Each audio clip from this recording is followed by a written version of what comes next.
Hello, it's Paul Green here from the business community, doing another one of our regular Spotlight on interviews. And today I'm joined by John Scotcher of Pearson Treehouse. Hello, John.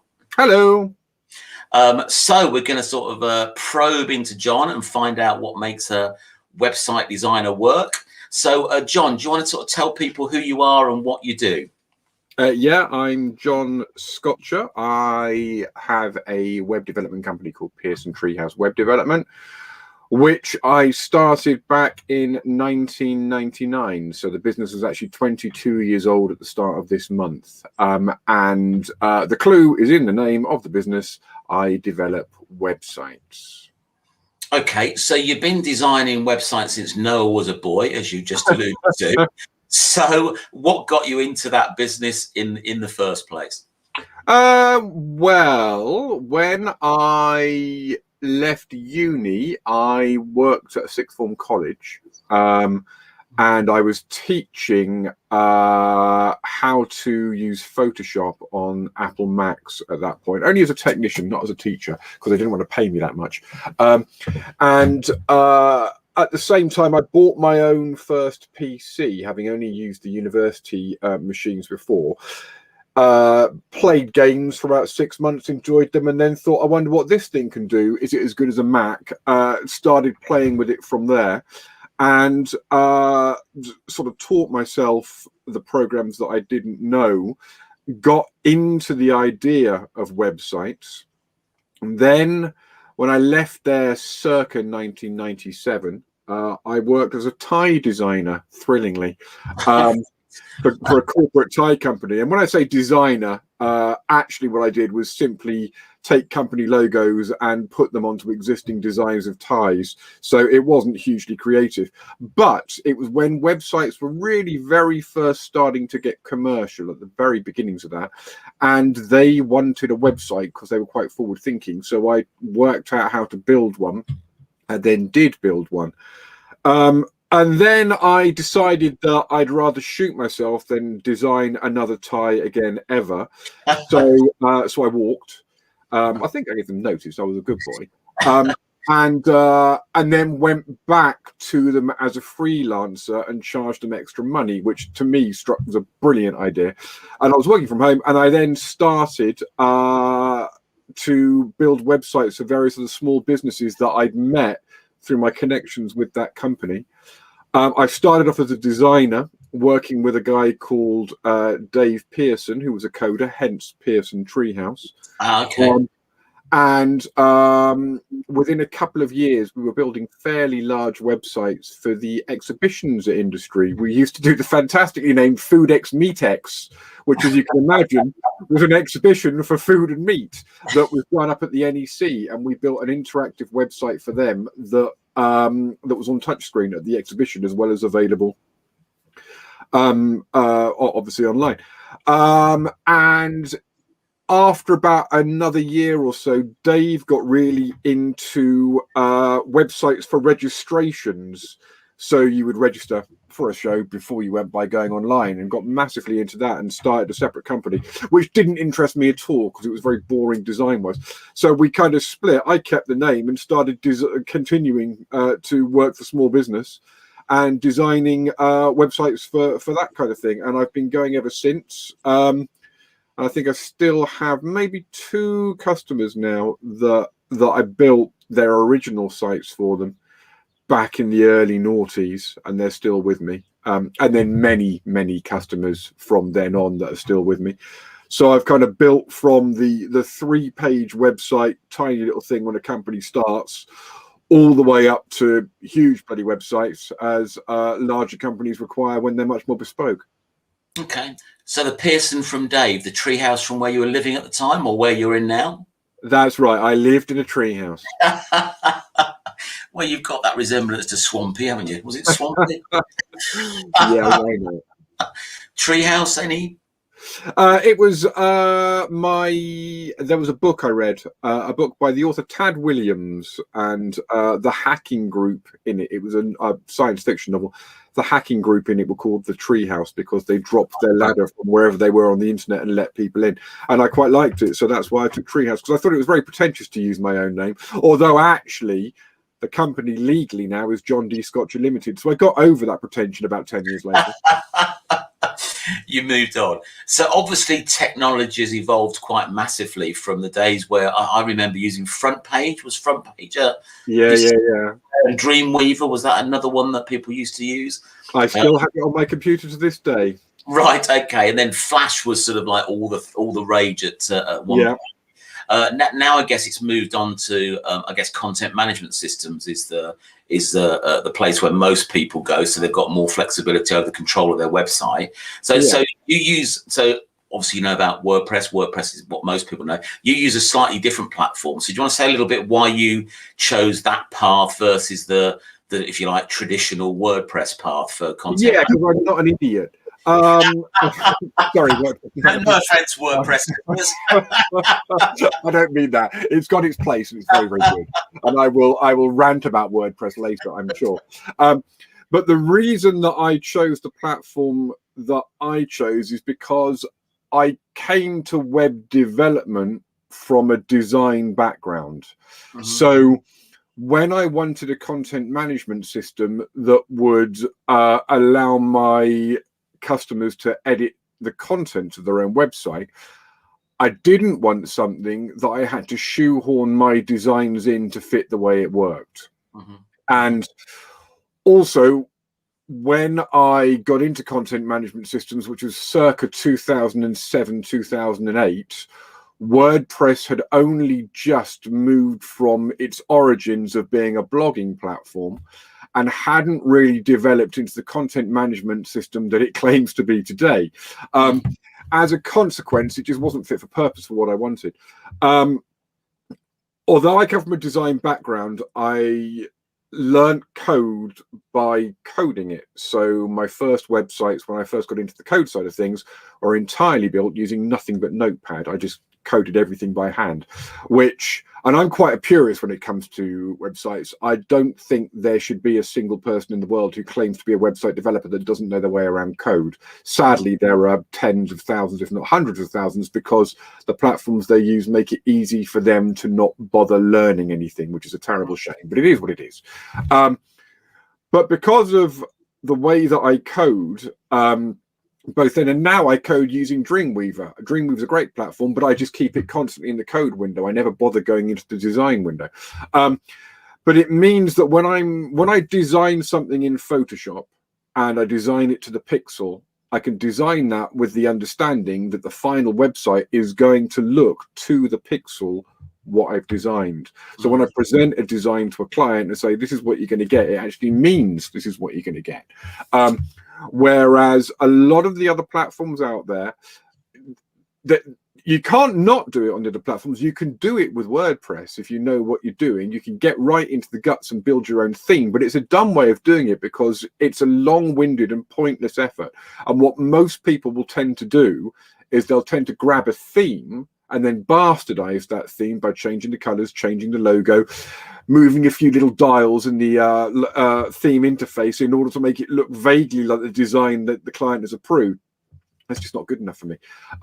So I wanted a content management system that, whilst it allowed content to be edited, it would allow me to build it in the way that I like building, which is from the code up. And so I found CMS Made Simple. And CMS Made Simple does exactly that. It uses a system called Smarty, and without getting too technical, what that means is you build an entirely normal website. And then where you want the menu to appear, you pull out the HTML menu that you've been designing the site with, and you put in a little tag that, for want of a better term, just says in it menu. And then when the content management system sees that menu tag, it replaces it with the menu of the dynamic pages. Likewise, it's got a content tag, and when it sees that, it replaces the content tag with the content the client's put in for that page. But everything else is built like a classic, well-coded website, and it gives you so much more power than being beholden to use themes because you don't know how to code actual websites. That's why I found it in the first place. And then after about a year and a half or so of using it, the software, which is an open source piece of software, built internationally by an international team that are all volunteers, and they have conventions around the world, and they happen to be coming to Sheffield because one of the guys who was on the team at the time was from Sheffield. I went along to that, met them all, got on very well with them.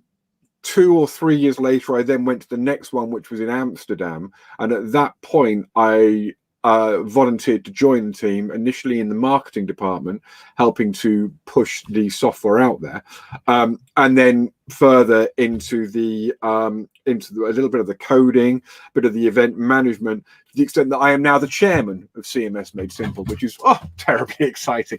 And we are currently, I think there's 14 of us at the moment all around the world.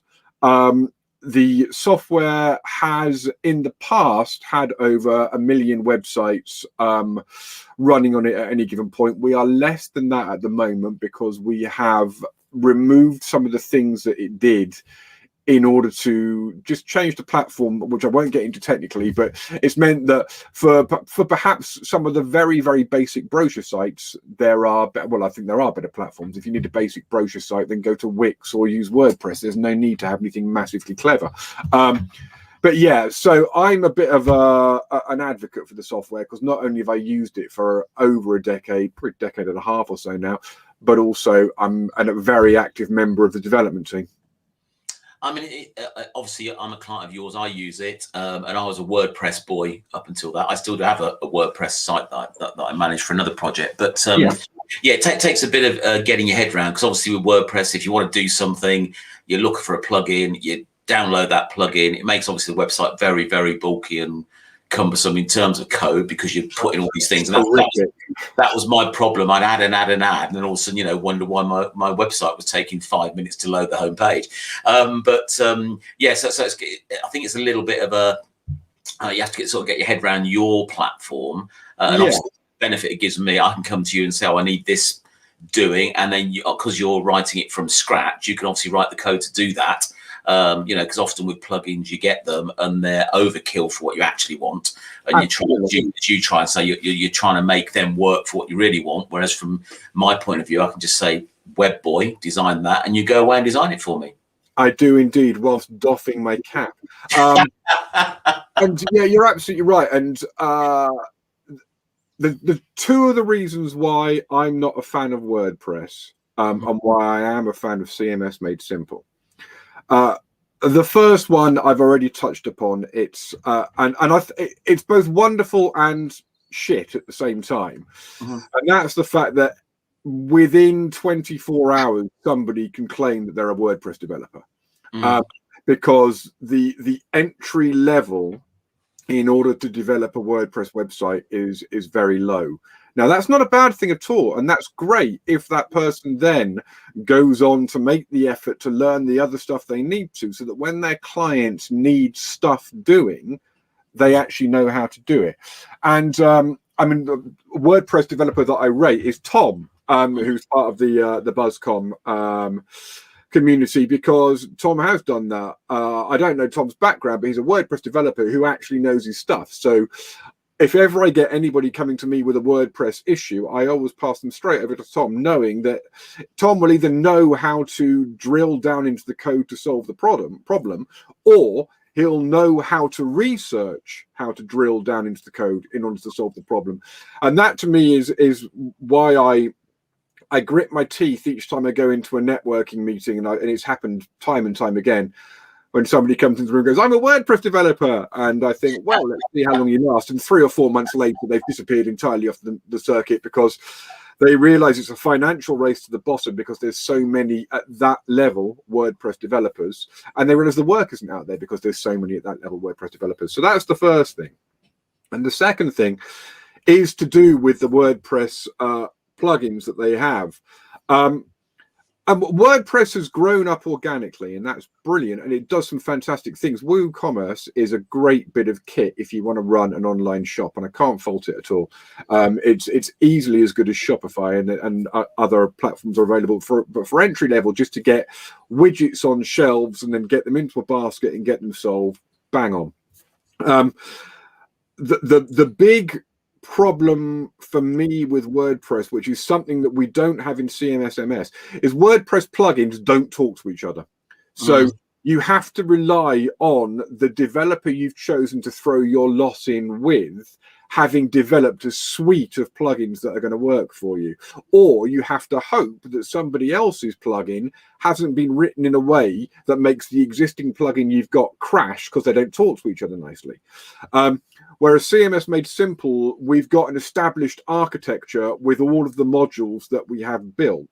So when two entirely disparate module developers come up with something and build a module and stick it into the forge to be made available, you can guarantee you can make them talk to each other. And thus you can mash them up to create something unique that will solve a particular customer problem in the middle. And that just is peace of mind, knowing that you aren't going to have to spend hours as the developer battling to find plugins that are actually going to work together before you can even get on with the job. And funnily enough, I was chatting to Jess about this, Jess Shales, a while ago, and she was saying that for her and her team, when it comes to the more complex sites, they spend more time trying to trawl the plugins repository of WordPress to find plugins that will actually work together as well as do their job they need to, than anything else, which to me is, from a developer's point of view, is an utter waste of time. No, I've experienced that. I mean, you mentioned Tom. You know, he's my go-to person when I break a WordPress site. Because, you know, I only know it at the top level, user, easy to use type thing. Once the code goes a bit awry, then, you know, he can dive down. It's the classic, I think, white screen of death, they call it with WordPress, that sometimes you'll update your plugin.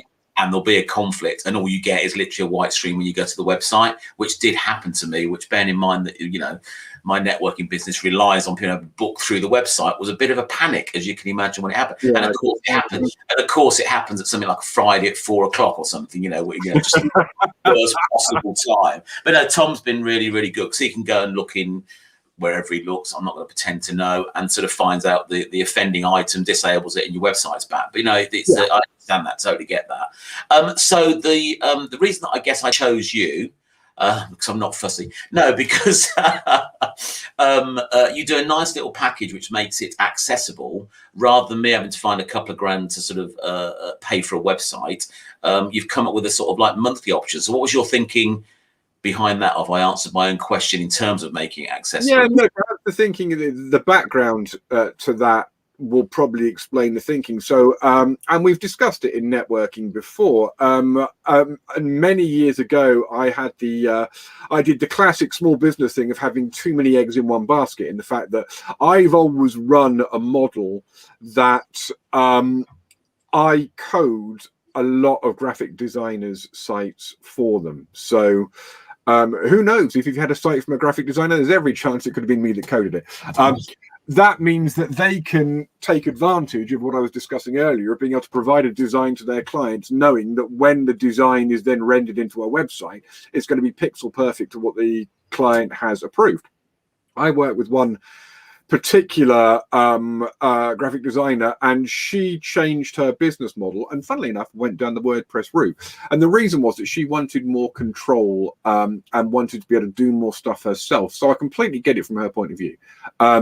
And she's now got a nice little WordPress business with sites that look a lot more rubbish than when she had complete control over her designs. But it meant that probably 30% of my business dropped, and she did it in such a way that there was she got everything set up and then disappeared and basically said, I'm off, without warning me, which again, I was quite annoyed at the time, but in retrospect it was really good for me, because it got me to get to where I am now, coming up with the idea of pay-as-you-go websites. So there are plenty of pay-as-you-go website options out there. It's easy, do it. There are a couple of WordPress guys on the circuit that do it, etc. And the model that they use is, they are essentially, give or take customization, some customization, they are essentially brochure websites. And so they can offer a monthly price because they know approximately what the work is going to be. Then you get to the bespoke website, which is what I do. And bespoke websites are a lot more difficult to do as pay-as-you-go because it's bespoke. But I realized that if I effectively built a fairly complicated bespoke website master, and then in most situations I would be removing the bits that the client didn't want, it certainly gave me the base template with which to work, and thus gave me a rough idea of how much time it would take. And from that, I've been able to offer bespoke pay-as-you-go websites. So the client that I'm looking for with that is the client that's outgrown their WordPress website, they've outgrown their It's Easy website, they've outgrown their Wix website, etc. They know their business model now needs something more bespoke, be that a custom payment system, be that like you with a custom booking system and having particular pages that you need. So they know they need that, but like you said, Paul, they don't necessarily have the budget up front with which to make that leap from the off-the-shelf brochure to the next stage of site. This is the middle ground. This enables them to move to that next stage of site, but do it in such a way that they're paying monthly. I still make my money in the end. Every 2 years, they get an optional free website redesign, which is very easy for me to do, reskin the website, or they can have equivalent in SEO work, they can have equivalent in a new feature, etc. And that basically, it keeps them in. I leave a carrot rather than stick. So after 2 years, if they don't want to take that, then they don't necessarily take it, etc. But it basically means that they've got that ability to pay monthly, and it's gone down really well. And for me, although it's not passive income, what it means is I've done all the work up front, and it then means I know I've got a set amount of money coming through each month, which means that it makes it much easier to do bugger all for a couple of weeks if I so choose, or more realistically, to take time out, as you know, like I did last year, to develop the e-learning software that I'm launching fairly soon, which I wouldn't have been able to do if I hadn't have got 30 or so pay-as-you-go websites paying me the monthly fees for the sites they've already had built. Do you want to say a little bit about the e-learning platform? Sort of what had you decided to develop that? Yeah. So one of my long-term clients came to me having started providing courses online, dissatisfied with the system that they were using. Now, they are an academic company, they're geologists. And so they were using a not completely obscure, I won't say the platform, but one of the less well-known platforms that were out there. And they asked me if I could basically build something better. So I did. About halfway through the project, it occurred to me that this would actually work very well with a certain amount of tweaking to become a commercial piece of software that would be an e-learning platform that other people could put their courses on. So I had a chat with them and basically did them a deal on what they were paying, thus to keep the copyright for the core platform myself, which is of course built on CMS Made Simple anyway. So the core copyright, there is no core copyright; it's all open source license. But effectively, the difference between it and many of the other e-learning platforms is each iteration of it is its own standalone website. So one is uploading one's courses onto one's own website. One can completely brand one's own website. So part of the onboarding process is branding the website so it looks like the company that's doing the teaching, etc. So it's an alternative for people that want to get their courses online. It's not for the individual or small company that's got one course they want to get online. There are plenty of platforms such as Teachable out there where you can do that, dip your toe in the water and see whether the business model is successful for you.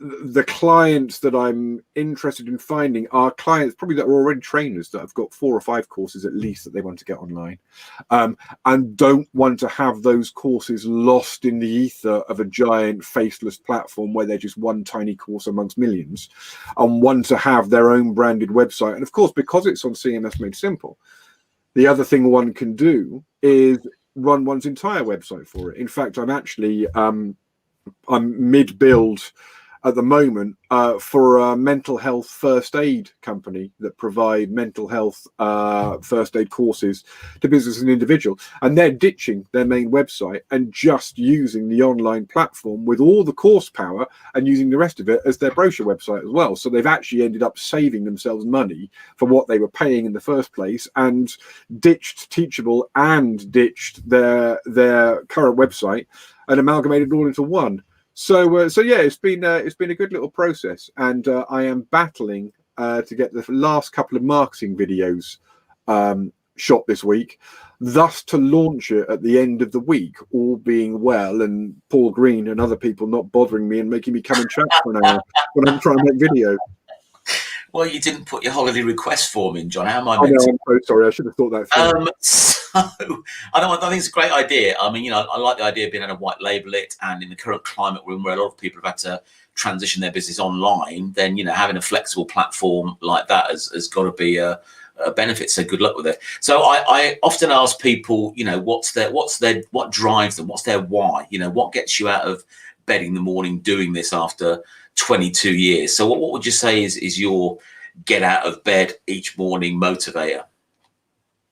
It's a good you're asking me that now. If you were to ask me that at 7:30 as we're starting BuzzCon, I'd have a far different and probably quite offensive answer. What drives me? I don't know. I do know. Obviously, I know. What drives me is it's the day-to-day challenge. Actually, if I'm completely honest, I like playing bank balance. I do like using that as a scoring system because I was a teenager in the 80s, and therefore Thatcher has tarnished me forever. But it's the challenge of what I'm doing. So if, for example, today I'm making videos, thoroughly enjoying making videos, and so each little thing that I do, it's working out something new. I guess actually challenge is one way of putting it. It's learning as well. That's what really drives me. I love facts, and I wouldn't say mastering new skills, but certainly getting my head around new skills. So anything that causes me to have to research and learn and do a new thing, that's what drives my day to day. And longer term, what drives me is developing both the pay as you go and now the e-learning system, which I'm pretty excited about, to a stage that is generating me enough money on a monthly basis that I don't have to work as hard as I've done for the past 20 years, which I've thoroughly enjoyed. But after 20 odd years of having a business, it would be quite nice not to slow down, but to be in a position that if I want to take a month off and go and write a book or whatever it is I'm doing that month, then I can. So and also now I've been forced to have a child by the evil wife. I suppose I'll have to start getting some money together so I can send it off to boarding school as soon as it's able. Oh, I forgot to tell you I was going to be tagging her into this. Threw me a little bit. What was I going to ask you? No, I certainly get that, because when I've asked you to do specific things on my website, after the first and your first one, what the hell are you talking about? Why would you want to do that? Then talk it through. I like to be a challenge to you, and I get a set. You go away and you make it happen. However, you make it happen in code, which which is great. So I certainly get that. You probably touched on this as well. What makes you different from your competitors, because there are a lot of website designers out there, and as you touched on before, a teenager fresh out of college with a PC can pretty much set up as a WordPress website developer tomorrow. So what would you say distinguishes you from the competition? Where I pitch myself. I think there's a place for that teenager. There's a place for all of the websites, and I might touch on that in my babble you want me to babble about in 3 to 4 minutes. But what distinguishes me is, firstly, 1 foot squarely in design and 1 foot squarely in coding. You often find, particularly when you're working with smaller businesses in the website world, and bear in mind that I am just me and have been since Dave went off and started doing the the registration side of websites. At that lower level, you'll find a website developer who's a great coder, or you'll find a website designer who's a great designer. And never the twain shall meet is a slight exaggeration, but often, and this is also a slightly traditional viewpoint, but often you'll end up with a well-coded website that looks absolute shite, or you'll end up with a good-looking website that's slow as hell when it comes to getting you into the search engines. So having a comfortable foot in both camps is not unique but unusual. And I'd say the bespoke stuff at the level with which I'm able to do it, which is, that's unusual. You're normally paying a shed load more for what I do, but I don't charge a shed load more because it doesn't cost me a shed load more. My operation is quite lean, and I'm perfectly comfortable passing that saving on to the client. Good man. So what was you, of course, in the 22 years of you being in business, John? What would you say your biggest challenge has been? God, I don't know. I've been pretty lucky. So, I mean, you know me. You know that veneer I have of kind of coasting through life perfectly happy, angry at various pointless things, but never really. That's not really a veneer. That's the case. I'm just. I guess there have been times where I've had the occasional challenging client that when I was earlier in the business, and I found myself more married to my clients than I need to be now, even though I'm happy to remain married to clients now. Those times of being a little bit more green, perhaps being what I thought at the time was stuck with a client who was hard work and not really understanding that I didn't need that client. That was something that it took experience for me to realize that didn't need to be the case.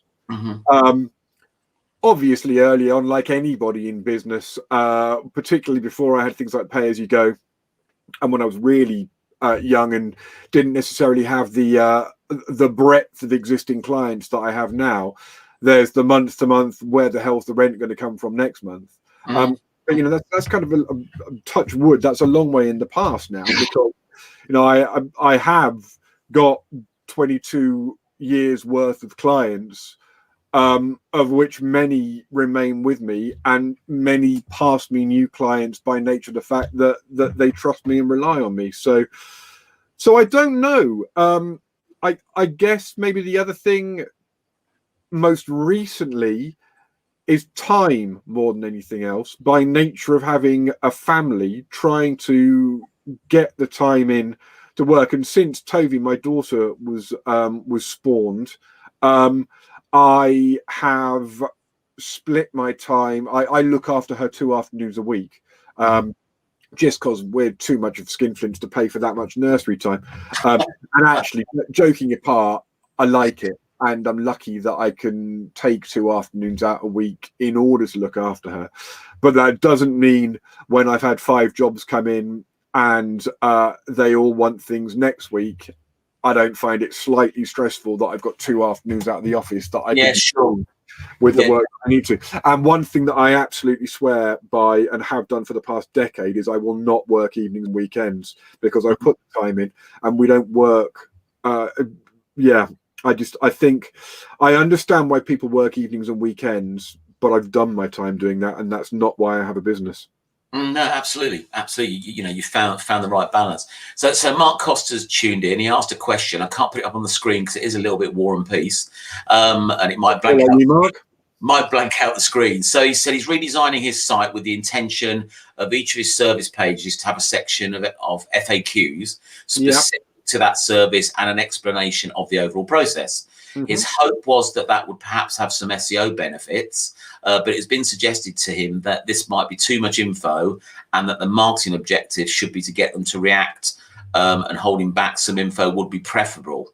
Any thoughts on that? So I guess he's saying, is he overkill with putting everything like the FAQs and the process, things like that on the page? Is that going to give the game away too much? Would it have an SEO impact one way or the other? What would you suggest? I don't think it'll have a negative SEO impact, but if the page is huge, then there will be no strong key phrases within that page that will be sticking out, because everything else in the page will be diluting it. And unless you're whacking a load of the same key phrases into every question, which would entirely defeat the object of having an FAQs page, because it would then be writing for robots rather than writing for people, then I can't see how it would necessarily work, but it won't do any harm.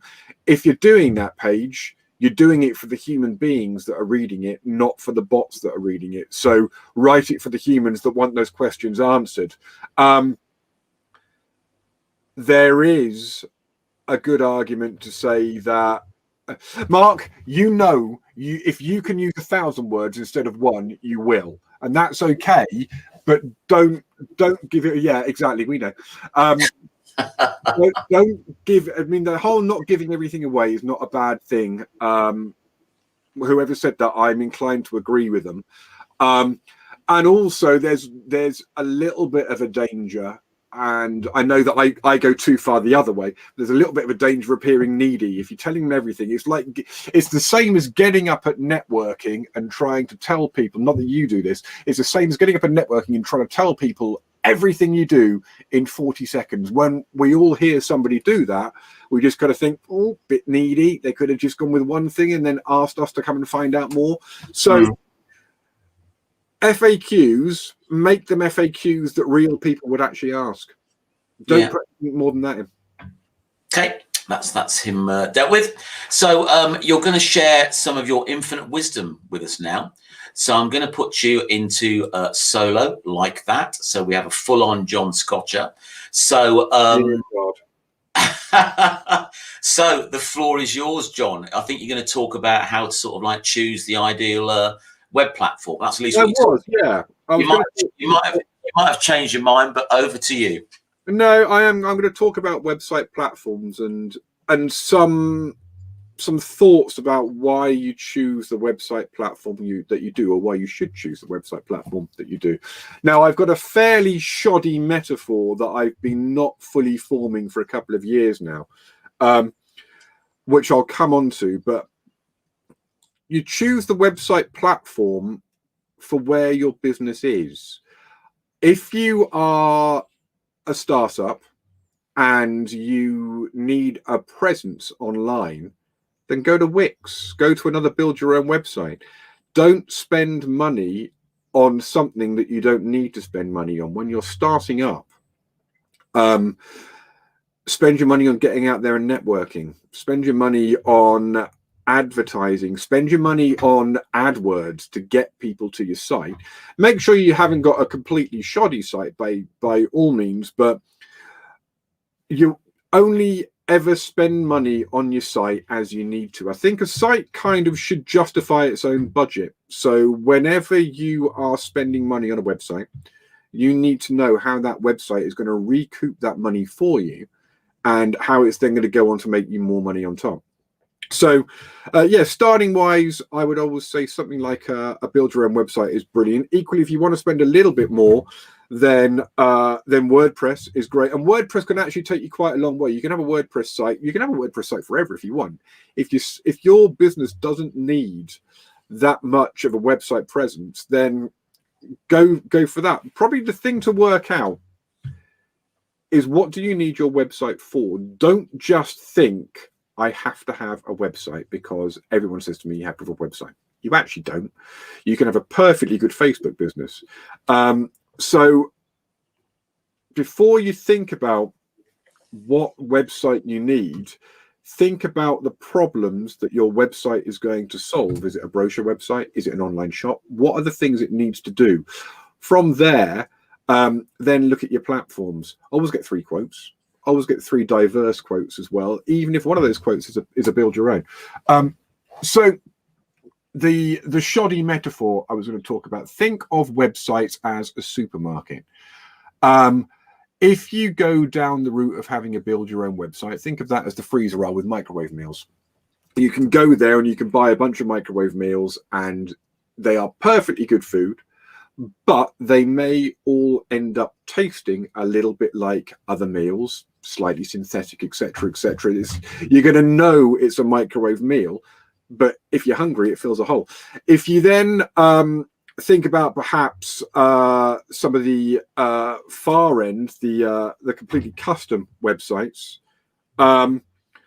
then you could look at going down and buying the fresh produce and the ingredients, and you need to have somebody who can cook those, and that's going to cost more. Now, in between, there's a whole bunch of different sites, but you need to, as I say, you need to think about what sort of platform you want to have and take it from there. How was that, Paul? Oh, hold on, press the wrong button. I removed you from the screen totally. No, that's absolutely fine, John. Thanks for that. I mean, you know, I just got to the point where I like doing WordPress websites. Bit of a geek, like doing it. You know, like having to play around, seeing what I can create. But for it being my main business, it just got to the point where I didn't need that aggro anymore, and I needed something that just didn't. Because on the whole, WordPress websites look like WordPress websites, don't they? I think. And I just wanted a little bit more flexibility without having to search loads and loads of plugins to try and get what I wanted. So I think you're absolutely right. If you're a startup business, even even finding, you know, a monthly fee can sometimes be a bit of a struggle for a startup business. But yeah, you know, as you said, just get a presence and just evolve it with your business, I think. Yeah, so exactly. While you're here, and just to annoy you even more by taking up your valuable time, you came up with an initiative, which I never thought I'd use that in a sentence with you, of Beyond Carbon Neutral. I did. Do you want to say a little bit about what that is, and maybe why businesses should consider, well, obviously to reduce their carbon footprint, but if nothing else, offset it with various sort of projects? I didn't do that very well. You'll do a lot better job. Yeah, so Beyond Carbon Neutral is a website, if I remember rightly, beyondcarbonneutral.co.uk. It's been a little while, a couple of weeks since I've looked. Pretty sure it's that. I won't check it now. Paul will put that in the link below, I'm sure. So when my wife was pregnant, I thought I should make a little bit more effort to be green myself, and thus I offset the carbon footprint of the business from the year before, and I found the process to be extremely easy.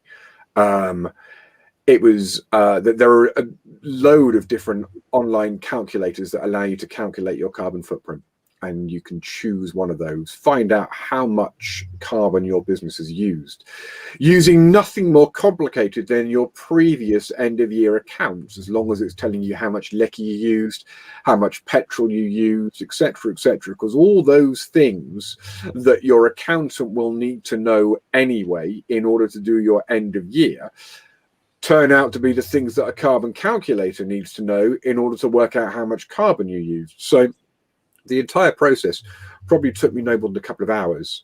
And to offset my carbon that year was probably about 30 or 40 quid. I can't remember exactly what it was, but it was quick, easy, and convenient. And that rendered the business carbon neutral for the year. Now, I am not a particular fan of the idea, the Catholic idea, of doing the sin and then going to confession and confessing the sin and throwing a few Hail Marys over your shoulder or whatever the hell you do with them, and then being considered sin-free.